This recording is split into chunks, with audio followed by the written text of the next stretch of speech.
नमस्कार, मैं हूं कविता मिश्रा और स्वागत है आपका हमारे चैनल एवन न्यूज टीवी में। रुक करते हैं दिन भर की बड़ी खबरों की तरफ। भारत में एक दिन में कोविड-19 के 2,11,298 नए मामले सामने आए। वहीं पिछले 24 घंटों में संक्रमण से 3,840 से ज्यादा लोगों की मौत हुई। देश में संक्रमण के बाद लोगों के स्वस्थ होने की दर 90% दर्ज की गई। नीति आयोग के सदस्य डॉक्टर विनोद के पॉल ने गुरुवार को देश में वैक्सीन उपलब्धता की जानकारी देते हुए कहा कि जल्द ही भारत में 4 नए टीके आने वाले हैं। उन्होंने यह भी बताया कि केंद्र सरकार उत्पादन बढ़ाने के साथ हर दिन 1 करोड़ लोगों के टीकाकरण की तैयारी कर रही है। चक्रवाती तूफान यास से प्रभावित पश्चिम बंगाल और उड़ीसा का पीएम मोदी शुक्रवार को दौरा करेंगे। सबसे पहले वो ओडिशा की राजधानी भुवनेश्वर पहुंचकर रिव्यू मीटिंग करेंगे।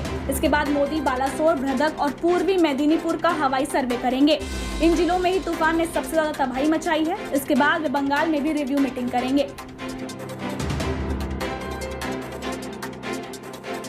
पश्चिम बंगाल में चक्रवात यास से प्रभावित क्षेत्रों में राहत कार्यों के लिए 1,000 करोड़ रुपए के अनुदान की घोषणा के अलावा मुख्यमंत्री ममता बनर्जी ने गुरुवार को घोषणा की कि महामारी के मद्देनजर राज्य में लगाए गए प्रतिबंध अगले 15 दिन तक जारी रहेंगे। उन्होंने कहा कि सरकार 15 जून को फिर से स्थिति की समीक्षा करेगी। कोरोना टीकाकरण अभियान के बीच नीति आयोग की तरफ से बड़ा बयान सामने आया है। बताया गया है कि भारत को जल्द ही फाइजर की कोरोना वैक्सीन मिल सकती है। उम्मीद जताई गई है कि जुलाई तक ये कोरोना टीका भारत में होगा। कोरोना संक्रमण के नए मामलों में लगातार कमी देखते हुए मध्य प्रदेश सरकार ने जनता कर्फ्यू में ढील देने का फैसला लिया है। ये ढील उन जिलों में दी जाएगी जहां कोरोना का पॉजिटिविटी रेट 5% से कम है। देश में कोरोना से सर्वाधिक प्रभावित राज्य महाराष्ट्र में बीते कुछ दिनों से रोजाना 25,000 से कम केस सामने आ रहे हैं। अब स्वास्थ्य मंत्री राजेश टोपे ने बृहस्पतिवार को कहा कि ये निर्णय किया गया है कि लॉकडाउन को पूरी तरह से नहीं हटाया जाएगा, क्योंकि 21 जिलों में पॉजिटिविटी रेट 10% से ज्यादा है। उन जिलों में कुछ ढील दी जा सकती है जहाँ पर नए मामलों में कमी आ रही है। कुछ दिनों के अंदर गाइडलाइंस जारी कर दी जाएंगी। छत्तीसगढ़ सरकार ने कहा कि राज्य के 10,000 से अधिक गांव पूरी तरह से कोविड मुक्त है, क्योंकि या तो वहां वायरस नहीं पहुंच पाया है या संक्रमित लोग पहले ही ठीक हो चुके हैं।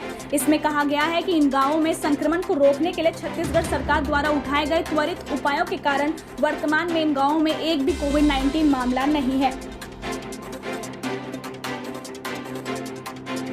चक्रवाती तूफान यास पश्चिम बंगाल और उड़ीसा में तबाही मचाने के बाद झारखंड पहुंच गया है। झारखंड में मूसलाधार बारिश हो रही है।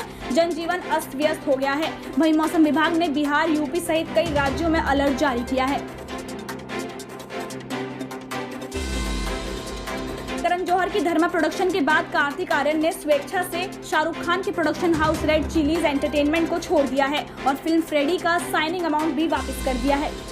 बुलेटिन में फिलहाल इतना ही। देश और दुनिया की तमाम खबरों के लिए देखते रहें एवन न्यूज टीवी। ताज़ा तरीन खबरों को जानने के लिए अभी टाइप करें एवन न्यूज टीवी। नीचे दिए गए सब्सक्राइब बटन को दबाएं और नोटिफिकेशन के लिए दिए गए बेल आइकन पर क्लिक करें। हमारे वीडियोस को लाइक, शेयर और कमेंट करें।